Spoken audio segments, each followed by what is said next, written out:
Kita bersyukur kepada Allah Subhanahu wa taala yang telah memberikan kita begitu banyak nikmat, begitu banyak karunia berupa di antaranya adalah berupa kesempatan untuk hadir di majelis ilmu, untuk hadir mempelajari hadis-hadis Nabi sallallahu alaihi wasallam, mempelajari agama Allah. Dan ini merupakan nikmat yang sangat besar, nikmat yang sangat agung, yang tidak semua orang itu bisa mendapatkan atau merasakan nikmat ini. Maka karena itu kita yang hadir di majelis ini maupun yang menyimak lewat Facebook, bersyukurlah kepada Allah Subhanahu wa taala yang memberikan kita nikmat ini. Karena ini nikmat yang begitu besar yang tidak semua orang mendapatkan nikmat ini. Kemudian salawat serta salam tak lupa kita curahkan kepada baginda Nabi kita Muhammad sallallahu alaihi wasallam, kepada para keluarganya, sahabat-sahabatnya, serta orang-orang yang selalu senantiasa mengikuti jalan beliau hingga akhir zaman. Para jamaah yang dimuliakan oleh Allah Subhanahu wa taala, sebelum kita masuk ke materi pembahasan kita, melanjutkan pembahasan kita di hadis yang pertama, ana ingin mengingatkan kembali agar kita selalu bersemangat dalam menuntut ilmu, menambah semangat kita dalam menuntut ilmu, dan juga kita bersabar dalam menuntut ilmu ini, terutama ilmu yang berkaitan dengan tauhid, ilmu yang berkaitan dengan akidah. Karena ilmu ini adalah ilmu yang sangat penting, yang setiap muslim itu wajib hukumnya untuk mempelajari ilmu ini, ilmu tauhid. Wajib, hukumnya wajib, fardu ain, ya, wajib setiap muslim itu mempelajari tauhid. Ya. Bagaimana beribadah kepada Allah Subhanahu wa taala dengan memurnikan niat, memurnikan amalan ibadah hanya kepada Allah Subhanahu wa taala. Bagaimana menyembah Allah Subhanahu wa taala dengan menyembah dengan sebenar-benarnya menyembah, menyembah hanya kepada Allah Subhanahu wa taala. Ya. Karena tauhid ini adalah tiket kita untuk masuk ke surganya Allah Subhanahu wa taala. Tanpa tauhid seseorang tidak akan masuk surga Allah Subhanahu wa taala. Ya. Karena lawan dari tauhid itu adalah syirik. Dan seorang yang berbuat syirik tidak akan dimasukkan Allah Subhanahu wa taala ke dalam surganya. Innahu man yusyrik billah faqad harramallahu lahul jannah wa ma'wahun nar. Barang siapa yang berbuat syirik kepada Allah Subhanahu wa taala, maka akan diharamkan baginya surga, dan tempat kembalinya adalah neraka. Dan syirik ini merupakan dosa yang paling besar di sisi Allah Subhanahu wa taala. Bahkan dosa syirik ini tidak akan diampuni oleh Allah Subhanahu wa taala kecuali dengan taubat. Apa kata Allah Subhanahu wa taala? Innallaha la yaghfiru an yushraka bihi wa yaghfiru ma duna dzalika liman yasha. Sesungguhnya Allah tidak akan mengampuni orang yang berbuat syirik, dan Dia mengampuni dosa selain itu bagi siapa yang Dia kehendaki. Kata Syekhul Islam Ibnu Taimiyah rahimahullahu taala, dosa syirik di sini tidak hanya dosa syirik besar saja, tidak. Ya. Yang tidak diampuni oleh Allah Subhanahu wa taala tidak hanya syirik besar, tetapi mencakup syirik kecil juga. Kata Syekhul Islam Ibnu Taimiyah rahimahullah. Ya. Jadi besarnya atau agungnya perkara ini sampai Allah tidak akan mengampuni dosa syirik kecuali bagi orang yang bertaubat.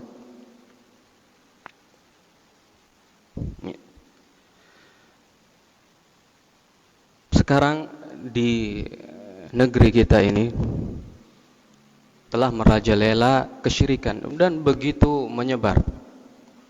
Ya, di setiap tempat pasti kita akan temukan kesyirikan. Bahkan sekarang itu lebih terang-terangan daripada dulu. Ya, sekarang bahkan ada organisasinya, perkumpulan dukun Nusantara, ya, perkumpulan atau perhimpunan gitu. La ilaha illallah. Sampai ada organisasinya sendiri, ada ketuanya, Ketua Dukun Indonesia. Bahkan akan diadakan juga yang Anda dengar itu Festival Santet. Ya. Mungkin antum sudah tahu, ya. Festival Santet. Ya. Sekarang kesyirikan itu begitu merajalela, begitu menyebar dan secara terang-terangan, ya. Tidak lagi secara sembunyi-sembunyi. Sekarang secara terang-terangan.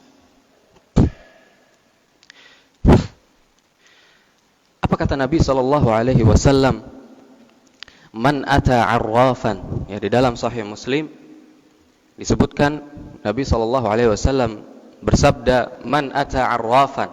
Barang siapa yang mendatangi dukun, mendatangi tukang ramal, orang yang mengaku mengetahui ilmu gaib, yang mengabarkan tentang apa yang akan terjadi, mengabarkan tentang barang yang hilang, la tuqbal salatun arba'ina lailah. Tidak akan diterima salatnya 40 malam. 40 malam tidak diterima oleh Allah Subhanahu wa taala salatnya. Di dalam hadis lain Nabi SAW bersabda, man ata kahinan fasaddaqahu bima yaqul faqad kafara bima unzila ala Muhammad. Barang siapa yang mendatangi dukun, kemudian dia mempercayai apa yang dia katakan, yang dikatakan oleh dukun tersebut, maka sungguhnya dia telah kafir terhadap apa yang dibawa oleh Muhammad sallallahu alaihi wasallam. Ya, di sini para ulama menjelaskan tentang hukum orang yang mendatangi dukun. Ya. Di hadis yang pertama tadi di dalam Sahih Muslim, man ata arrafan, ya, tidak disebutkan di situ fasaddaqahu, tidak disebutkan, ya. Barang siapa yang mendatangi, sekedar mendatangi dukun atau peramal, maka tidak akan diterima salatnya 40 malam. Sekedar mendatangi. Ya. Di hadis lain disebutkan fasaddaqahu bima yaqul, mempercayai apa yang dia katakan, ya. Apa yang dikatakan oleh dukun tersebut, maka sungguhnya dia telah kafir terhadap apa yang dibawa oleh Muhammad sallallahu alaihi wasallam. Ya. Jadi di sini para ulama menyebutkan hukum orang yang mendatangi dukun atau peramal.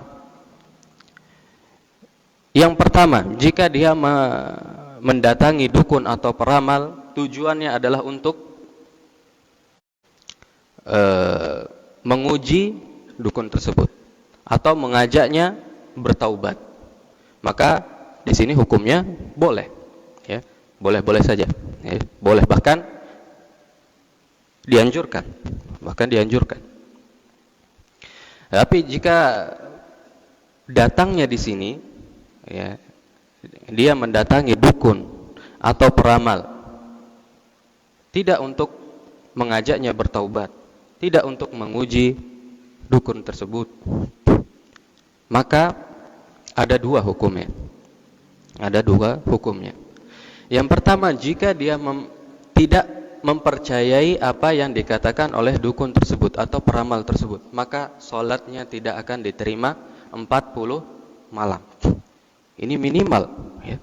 Jadi orang yang sekedar mendatangi dukun atau peramal, maka sholatnya tidak akan diterima 40 malam. Ya. Kemudian jika dia mempercayai apa yang dikatakan dukun tersebut, peramal tersebut, maka hukumnya dia bisa kafir, keluar dari Islam. Ya. Dan di sini bertingkat-tingkat, ya, bisa kufur besar, bisa kafir, keluar dari Islam, bisa juga kufur kecil. Lihatlah, minimal dari sekedar mendatangi dukun atau peramal, sholatnya tidak akan diterima. Bagaimana jika mempercayai? Ya. Bahkan sejak dulu kita tahu ada yang namanya meramal dengan atau ramalan dengan zodiak, ya, ramalan bintang, ramalan zodiak, ya. Zodiak itu seperti Scorpio, Virgo, ya. Virgo hari ini dia akan mendapatkan begini-begini, ya. Scorpio hari ini dia akan mendapatkan musibah. Seperti itu. Dan ini banyak terjadi. Bahkan dulu, nggak tahu sekarang masih ada apa enggak, di koran atau di majalah itu ada kolomnya sendiri, kolom tentang zodiak, ya. Tentang zodiak, ya. Jadi pada hari ini zodiak ini akan mendapatkan ini, atau dia akan mendapatkan musibah atau lain sebagainya, ada. Dan banyak orang yang percaya.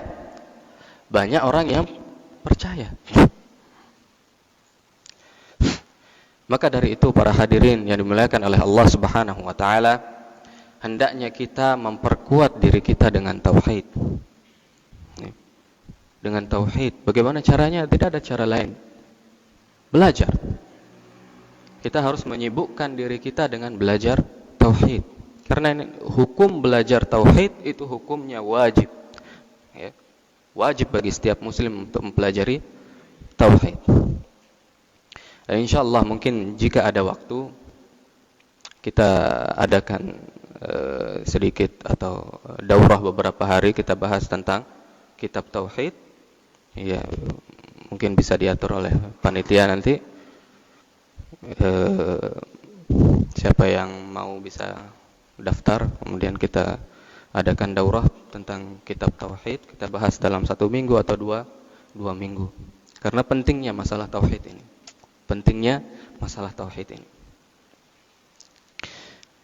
Untuk para hadirin yang dimuliakan oleh Allah Subhanahu wa taala, kita melanjutkan pembahasan kita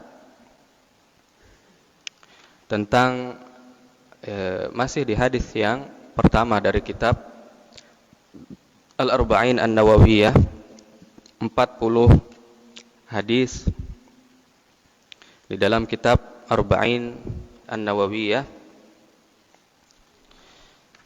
Masih hadis yang pertama, hadis tentang niat. Kita telah membahas di pertemuan yang lalu tentang amalan atau ibadah yang niatnya bercampur, niat karena Allah, dan juga bercampur di dalamnya niat riya atau ingin dipuji oleh orang lain.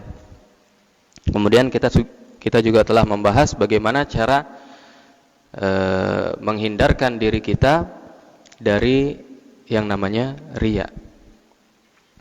Di kesempatan kali ini kita akan melanjutkan pembahasan Kata Nabi sallallahu alaihi wasallam, "Innamal a'malu binniyat wa innama likulli imri'in ma nawa." Ini sudah kita bahas. Faman kanat hijratuhu ila Allah wa rasulih fahijratuhu ila Allah wa rasulih. Barang siapa yang hijrahnya karena Allah dan Rasulnya, maka hijrahnya tersebut terhitung karena Allah dan Rasulnya. Wa man kanat hijratuhu lidunya yusibuha aw imra'atin yankihuha fahijratuhu ila ma hajara ilaihi. Dan barang siapa yang hijrah karena ingin mendapatkan dunia atau karena seorang wanita yang ingin dia nikahi, maka hijrahnya tersebut maka dia akan mendapatkan apa yang dia niatkan dari hijrahnya tersebut. Artinya dia tidak akan mendapatkan pahala di sisi Allah Subhanahu wa taala. Baik. Yang perlu kita bahas di sini adalah tentang kata hijrah. Apa yang dimaksud dengan hijrah? Hijrah secara bahasa itu artinya at-tark. Ya, dari kata at-tark. Hajara itu artinya taroka atau meninggalkan secara bahasa.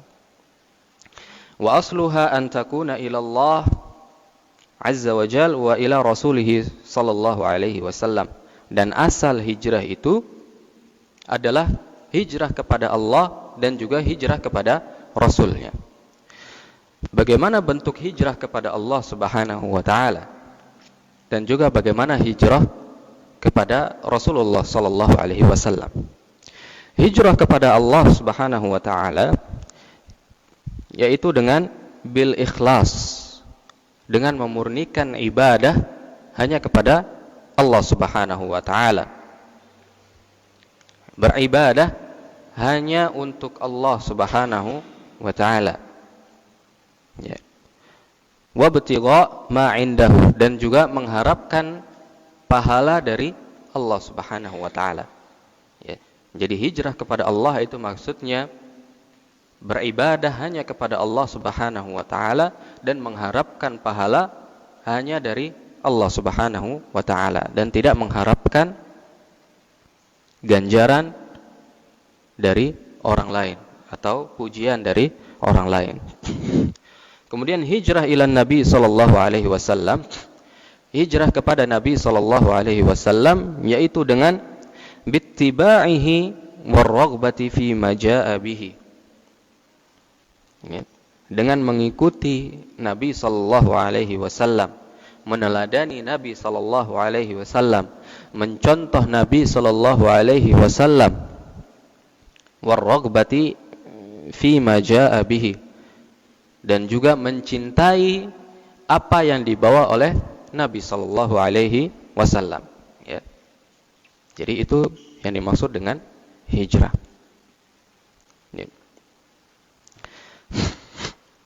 Ya, populer di zaman ini istilah tentang hijrah, ya, hijrah.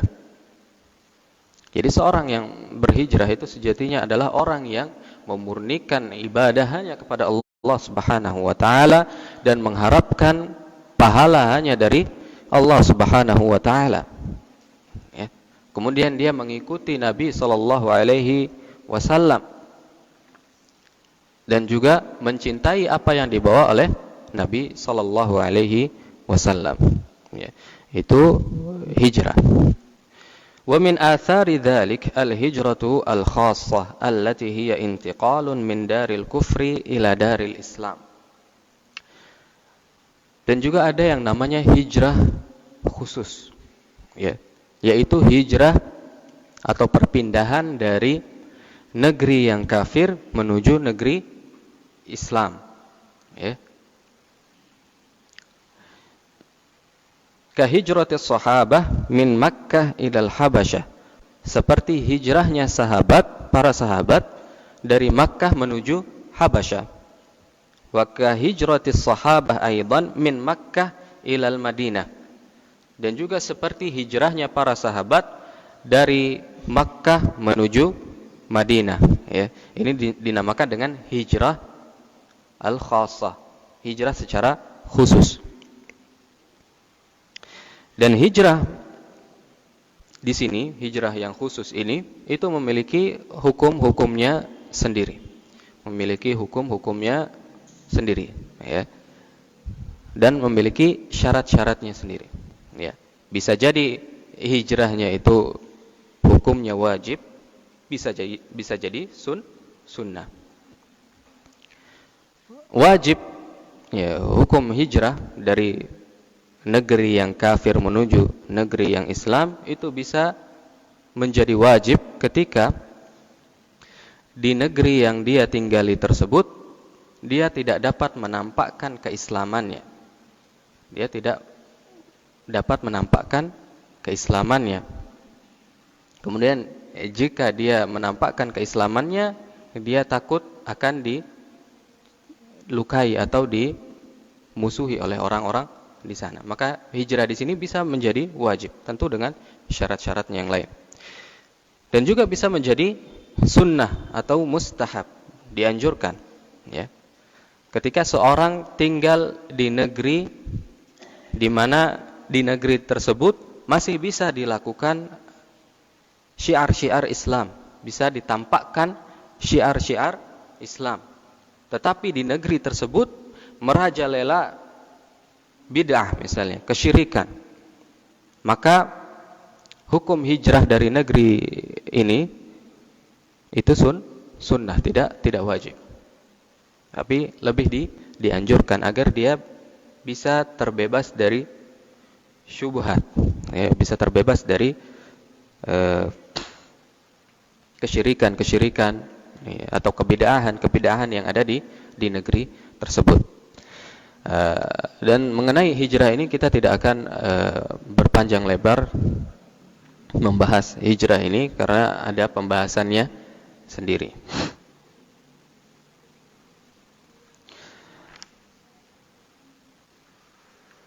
Kemudian Nabi SAW di dalam hadis ini memberikan permisalan, ya, membedakan antara seorang yang hijrah karena Allah dan juga orang yang hijrah bukan karena Allah Subhanahu wa taala. Jadi tidak sama antara orang yang niatnya lillah karena Allah Subhanahu wa taala dan juga orang yang niatnya bukan karena Allah Subhanahu wa taala. Faman kanat hijratuhu ila Allah wa rasulih fahijratuhu ila Allah wa rasulih. Wa man kanat hijratuhu lidunya yusibuha aw imra'atin yankihuha fahijratuhu ila ma hajara ilaihi. Jadi di sini Nabi membedakan antara orang yang hijrah karena Allah dan Rasulnya dan juga orang yang hijrah karena dunia atau karena ingin menikahi seorang wanita. Ya. Fahijratuhu ila ma hajara ilaihi. Maka hijrahnya tersebut dia akan mendapatkan apa yang dia niatkan dari hijrahnya tersebut. Yakni min haitsu innahu la thawaba lahu fiha wala ajr. Ya. Jadi di hijrahnya tersebut bisa saja dia tidak mendapatkan pahala dari Allah Subhanahu wa taala, ya. Tidak ada pahala di sana. Wa qad yakunu alaihi fiha wizrun. Ya. Dan bisa jadi di dalam hijrahnya tersebut ada dosanya, ya. Bisa jadi dengan hijrah tersebut dia berdosa. Ya. Jadi di sini Nabi SAW membedakan antara orang yang niatnya lillah karena Allah Subhanahu wa taala dengan orang yang hijrahnya atau niatnya bukan karena Allah Subhanahu wa taala. Orang yang niatnya bukan karena Allah Subhanahu wa taala, bukan karena Rasul sallallahu alaihi wasallam, maka hijrahnya di sini bisa jadi hijrahnya tersebut tidak akan mendapatkan pahala dari Allah Subhanahu wa taala dan bisa jadi mendapatkan, ya, malah mendapatkan dosa dari Allah Subhanahu wa taala. Contohnya adalah seorang yang hijrah karena ingin berdagang. Karena ingin, ya, maka hijrahnya di sini tidak akan mendapatkan pahala dari Allah Subhanahu wa taala karena dia tidak mengingat, tidak meniatkan dari hijrahnya tersebut untuk Allah Subhanahu wa taala. Dan juga hijrah yang bukan karena Allah itu bisa jadi mendapatkan dosa. Seperti orang yang hijrah untuk melakukan maksiat kepada Allah Subhanahu wa taala. Misalnya orang yang dia tidak dapat melakukan kemaksiatan.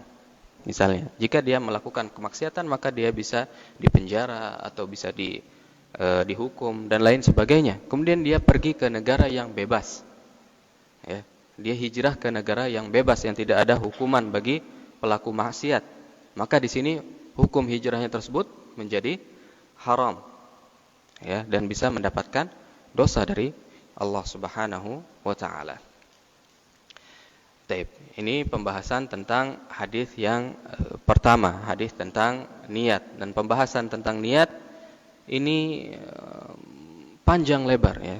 Panjang lebar dijelaskan oleh para ulama dan kita di sini tidak membahas secara keseluruhan tentang niat atau tentang hadis yang pertama ini karena pembahasannya cukup panjang ya. Cukup panjang. Mungkin bisa kita bahas di lain kesempatan khusus tentang masalah niat.